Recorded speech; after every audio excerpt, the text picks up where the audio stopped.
আজ আমরা মুনস্যারি থেকে থামরিকুণ্ড ট্রেকে যাচ্ছি।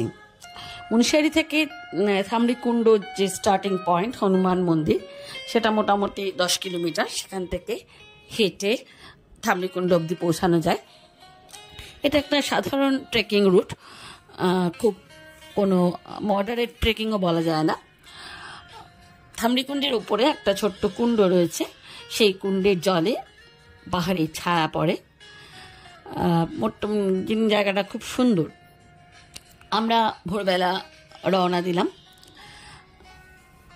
আজকে ওয়েদার সকাল থেকে মোটামুটি ভালো। সকালবেলায় ঝলমলে রোদ উঠেছে মুনস্যারির বুকে, পুরো শহরটা, আর তার পিছনেই পঞ্চচল্লি ঝকঝক করছে। থামরিকুণ্ডের পথে প্রথম দিকে আমরা যখন হাঁটা শুরু করলাম, প্রথম দিকটা কিন্তু সুন্দর রাস্তা করা রয়েছে, পাথরে বিছানো রাস্তা, অনেকটা খালিয়াটাপের মতন। অত পাহাড়ের অত উচ্চতা বা পাথরের ওপর পাথর অতটা উঁচু না এখানে। প্রথম দিকটা বেশ ভালোই রাস্তা, কিন্তু তারপরই কোনো কোনো জায়গায় দেখা যাচ্ছে রাস্তা নেই, সেখানে পাথরের ওপর পাথর বিছানো। সেজন্য এখানে যখন আমরা রওনা দিলাম তখন কোনো গাইড ছিল না, কিন্তু শোনা যাচ্ছে গাইড পাওয়া যায়, এবং কোনো লাঠিরও ব্যবস্থা ছিল না। আমরা এমনি খালি হাতেই রওনা দিলাম, কিন্তু একটু পরে গিয়ে বুঝলাম যে লাঠির প্রয়োজনীয়তা রয়েছে। পারলে আপনারা লাঠি নিয়ে নেবেন। হাঁটা শুরু করলাম। বেশ কিছু দূর হাঁটার পর অপূর্ব সুন্দর সেই হিমালয়ের জঙ্গল, প্রাকৃতিক পরিবেশ, ঘন জঙ্গল, চারদিকে দেওদার, পাইন, স্প্রুস, আর উপরি পাওনা হিসেবে এই মার্চ মাসে রোডেনড্রন। কোনো কোনো জায়গায় রোডেনড্রনের লাল গোলাপি পুরো জঙ্গল ছেয়ে রয়েছে। আরেকটা জিনিস হচ্ছে অসম্ভব ট্র্যাঙ্কুইলিটি, কোনো জায়গায় একটা লোক নেই। আমরা যাচ্ছি যে আমাদের সামনে পিছনে কোনো জায়গায় একটাও লোক নেই, শুধু প্রকৃতির ভেতর দিয়ে পাতা খসা রাস্তা, পাথরের উঁচু নিচু পথ, আর তার ভেতর দিয়ে পথ হাঁটা। কিছু দূর যাওয়ার পরই একটা পাহাড়ের শেষ হয়ে আরেকটা পাহাড় আমরা টপকাতে হবে, দুটো পাহাড় টপকাতে হবে। বহু দূর হাঁটছি, বেশ অনেকটা রাস্তা আসার পর দেখলাম আমরা 500 মিটার মতন এসছি। তারপরে 1 কিলোমিটার আসার পরে একটা ছোট বসার জায়গা মতন আছে। চারদিকে একটা মায়াময় প্রকৃতি, গাছপালার ওপরে আস্তে আস্তে যেন মেঘ নেমে আসতে লাগলো। কিরকম একটা রোমাঞ্চকর একটা ভৌতিক একটা আবেশ। চারদিক থেকে মেঘ নেমে আসছে, পাতার উপর দিয়ে, জঙ্গলের ওপর দিয়ে, গাছগুলো ঢেকে যাচ্ছে মেঘ দিয়ে। কিছুক্ষণ হাঁটার পর আমরা দেখলাম সেখানে একটা ছোট একটা তাঁবু খাটিয়ে কিছু যাযাবর শ্রেণী তারা থাকছেন। মেইনলি তারা মেষ পালক, প্রচুর তাদের সঙ্গে মেষ রয়েছে। আর আমরা সেই মেষগুলোকে আদর করতে যেই গেছি দেখছি দুটো পাহাড়ি শেফার্ড, তারা ডাকতে ডাকতে তারা তেড়ে এসছে। তখনই বুঝলাম, হ্যাঁ তাই তো, মেষপালের সঙ্গে এরকম ধরনের কুকুর রাখে তারা, যাতে এই ভেড়াগুলো নেকড়ে বা উলফ তাদের অ্যাটাক না করতে পারে। কারণ এই অঞ্চলে কিন্তু লেপার্ড আছে, এবং এই থামরিকুণ্ডের যে রাস্তাটা, এটা একটা ন্যাচারাল বায়োস্ফিয়ার বলতে পারেন। নন্দাদেবী যে আমাদের যে পাহাড়বর্তী অঞ্চল, সেখানকার একটা বায়োস্ফিয়ার রিজার্ভ। এবং এখানে প্রত্যেকটা পথে প্রান্তেই লেখা রয়েছে যে এখানে কস্তুরী মৃগও পাওয়া যায়। কস্তুরী মৃগ, মোনাল, রেড পান্ডা, আমাদের যে সমস্ত জীবজন্তু আস্তে আস্তে এক্সটিংক্ট হয়ে যাচ্ছে, সেগুলো এখানে পাওয়া যায়। এবং তারা যাতে রক্ষা পেতে পারে, এইটা যদি তাদের বাসস্থান, তারা মানুষের কাছে সেই রিকোয়েস্ট করছে। সুন্দর করে পথের ধারে ধারে সেটা বর্ণনা করা রয়েছে। আমাদের যদিও দেখতে পাওয়ার সুযোগ হয়নি, কিন্তু আমরা পরিষ্কার ডাক শুনেছি অনেকটা জায়গা, মানে অনেকটা রাস্তা জুড়ে, প্রায় 1 কিলোমিটার রাস্তা আমরা কিন্তু সেই মোনালের ডাক শুনেছি। একদম পরিষ্কার একটা ড্রামের মতন আওয়াজ, বারবার বিটিং ড্রামের মতন আওয়াজ। এবং অনেকে আমাদের আগে দেখলাম যে তারা বললেন যে তারা নাকি দেখতেও পেয়েছেন। যাই হোক, অনেকটা পথ হাঁটার পরে প্রায় 2 কিলোমিটার রাস্তা তখন ক্রস করে গেছি। শুধু উঁচু আর নিচু, উঠছে আর নামছে। কিন্তু এখানে একটাই মুশকিল যে পথটা কতটা রাস্তা সেটা বোঝা যাচ্ছে না। এদিকে মেঘে ঢেকে আসছে, কোথাও একটা বড় গাছ পুরে রাস্তা আটকে রয়েছে, সেই গাছের ফাঁকে তলা দিয়ে ছোট্ট করে একটা জায়গা, তার ভেতর দিয়ে আবার হাঁটতে লাগলাম। অনেকটা পথ যাওয়ার পরে দেখছি একদল লোক ফিরে আসছেন। তারা বললেন যে আরো অনেক রাস্তা, মানে মনে করি যতটা এসছেন ততটা। ততক্ষণে আমরা প্রায় 2 কিলোমিটার রাস্তা হেঁটে এসেছি। পাথরের রাস্তা, কোনো রকম ওঠা আর নামা, চড়াই আর উতরাই। তারপরেও বললেন যে এরপরে কিন্তু মাটির রাস্তা। কিছুক্ষণ যাওয়ার পরে আমরা প্রায় অনেকটা যাওয়ার পরে 2 কিলোমিটারের পরে এরকম মাটির রাস্তা, মাটির পাথরের রাস্তা, উঠছে নামছে, উঠছে নামছে, চড়াই উতরাই, আবার একটু বসার জায়গা।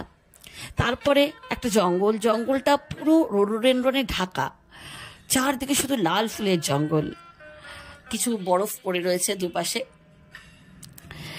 একটু দূরে দূরে দেখা যাচ্ছে পাহাড়ের ঢালে বরফ। প্রাকৃতিক সৌন্দর্য অতুলনীয়, অপূর্ব সুন্দর। আর সবচেয়ে যেটা ভালো লাগছে সেটা হচ্ছে একটা অদ্ভুত ট্র্যাঙ্কুইলিটি, একা পথে হেঁটে যাবার, দিগন্ত বিস্তৃত শুধু জঙ্গল আর পাহাড়ের ভিতর দিয়ে একা হেঁটে যাওয়া, কোনো মানুষ কোথাও, নৈশব্দ, কোথাও কোনো মানুষের দেখা নেই। কিন্তু এভাবে হাঁটতে হাঁটতে প্রায় 3 কিলোমিটার পথ প্রায় ক্রস করে এলাম আমরা। 2.5 কিলোমিটার যখন ক্রস করলাম তখন বুঝলাম আর এভাবে যাওয়াটা ঠিক হবে না, কেননা কতটা ডিস্টেন্স বোঝা যাচ্ছে না। প্রায় 2.5 কিলোমিটারের পরে কিছু বায়ো টয়লেট রয়েছে, বসার জায়গা রয়েছে। রাস্তাটা এবার সোজা আবার আরও উপরে উঠে গেছে, একদম 90 ডিগ্রিতে পাহাড়ের মাথার কাছে। মনে হলো ওইখানে গেলে হয়তো তলায় তালটা থাকতে পারে, কিন্তু চারদিক মেঘ করে এসছে এবং বোঝা গেল বৃষ্টি নামবে। ফলে আমরা আর রিস্ক নিতে পারলাম না। দূর থেকে ওই পাহাড়ের ওপারে তাল, আমরা সেখান থেকেই ব্যাক করে আসতে বাধ্য হলাম, কেননা কোথাও কোনো লোক নেই। আর ওই বিশাল এক জঙ্গলের ভেতর দিয়ে আঁকা বাঁকা পথে আর এগোনো ঠিক হবে না মনে করলাম। নামার সময় এভাবে নামা যাবে না বুঝলাম। তার কিছু একটা গাছ পড়েছিল, সেই গাছের থেকে আমরা কিছু ডাল কেটে নিয়ে তাই দিয়ে লাঠি বানালাম এবং তারপর সেই লাঠি হাতে নিয়ে নামাটা কিন্তু অনেক সহজ হলো। তাড়াতাড়ি করে পথ নামতে লাগলাম। ক্রমে মেঘ আমাদের গায়ের উপর দিয়ে যেতে লাগলো। ধীরে ধীরে পথ ধরলাম আবার সেই মেষপালকদের আস্তানা, তারা সেখানেই রান্না করে খাচ্ছে। আমরা তারই পাশ, জঙ্গলের মধ্যে তাদের জীবন, আমরা তারই মধ্যে দিয়ে আস্তে আস্তে নেমে এলাম থামড়িকুণ্ড থেকে। এটা একটা সুন্দর শর্ট ট্রেক, আপনারা ইচ্ছে করলে কিন্তু যেতে পারেন, তবে হাতে একদিন রাখার চেষ্টা করবেন।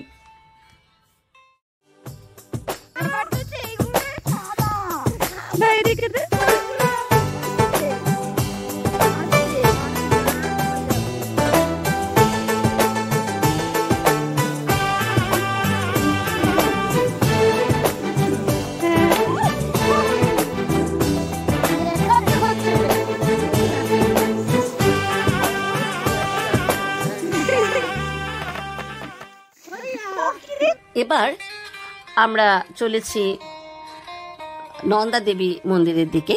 নন্দা দেবী মন্দির মুন্সিয়ারি প্রপাত থেকে 3 কিলোমিটার মতন রাস্তা, গাড়ি যায়। যেখান থেকে গাড়ি নামিয়ে দেবে সেখান থেকে বেশি না, 200 মিটার মতন হেঁটে উঠতে হয়। ঘন পাইন বনের ভেতর দিয়ে রাস্তা উঠে গেছে। এখানকার পরিবেশ সত্যি খুব সুন্দর।